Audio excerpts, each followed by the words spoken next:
Again, his shot hit a post and a defender before going in. Perhaps an omen then for this City side, which also struck late to avoid defeat at Huddersfield in the third round. One change tonight, Imre Varadi, missing at Blackpool, returns in place of Paul Molden. Brian Butler for Simon Rooney is the difference in the Blackpool lineup. Much depends on a defence constructed around four battle-hardened veterans: Barry Siddall, Mike Lester and Mike Walsh, all former City players incidentally, and the daddy of them all, 34-year-old Paul Jones. Richard Sendall, their scorer at Bloomfield Road, remains a substitute. Also on the bench, surprisingly, top scorer Craig Madden, originally ruled out of the tie with a calf injury. As on Saturday, the referee is Mike Reed from Birmingham. It is a tie that makes cup traditionalists think of the days of rosettes and rattles. A good surface for the replay, in contrast to a poor pitch at Blackpool, which upset the Manchester City manager Mel Machin. It should suit City, but they've lost their last 5 home games in the second division. Little drop for Taylor. Well, it was a flying challenge by McNabb and something of a reckless one.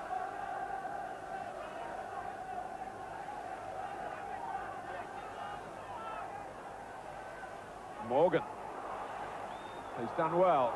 Coughlin, and that's a superb strike, which was fingertipped by Nixon. It was curving and bending. Well, Coughlin's got a real reason for wanting to get through tonight, because his old club Plymouth await in the next round.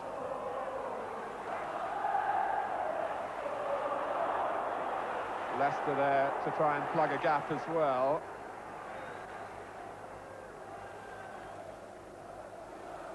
But his challenge on Paul Stewart has given Manchester City a free kick. And it's not going to be the left foot of Simpson, or indeed of Hinchcliffe, but John Gidman to clip it in. Stewart!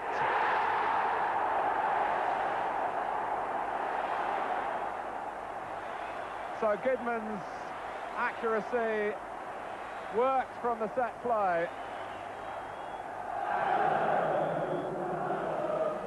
And he climbed in, and the back header caught a goalkeeper off his line. White was picked off first of all by Walsh and then by Lester, as White was trying to clip it through to Imre Varadi.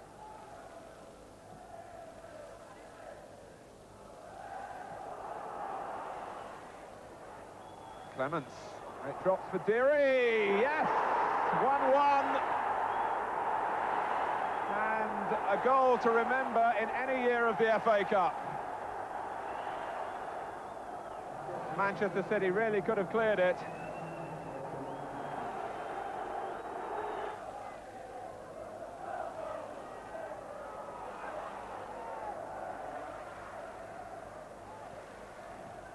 "20 minutes of the first half remaining. Manchester City 1, Blackpool 1. Kenny Clements needing a second bite at it. Here's Stewart.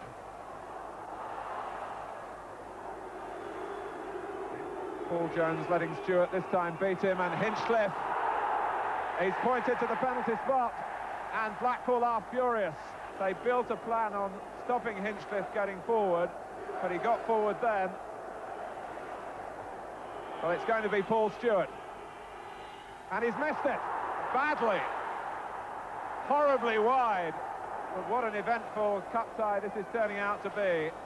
Stewart rushed in and then went for the side foot and sliced it. And Jones misjudged it on the wind and got away with it. Leicester was covering behind with vigilance.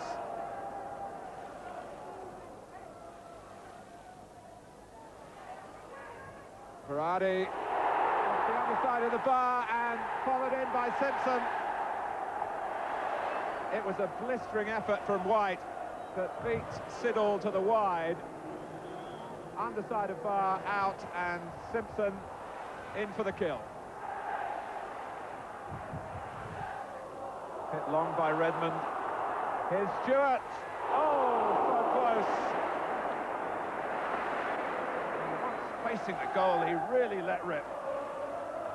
Jimmy Frizzell, who popped out for a cut-tie haircut this morning. Butler. City not pushing out. Quite content to defend it on the edge of the area. That could be a costly policy. The time is on their side, but here's Coughlin. Agonisingly close for a third division team that continue here to keep their betters in terms of league status on tenterhooks. Blackpool straining with every sinew to stay in the FA Cup. But it wasn't to be, and so Manchester City up against Plymouth at home in the 5th round. That's on February the 20th. We're now to boxing, and one of the most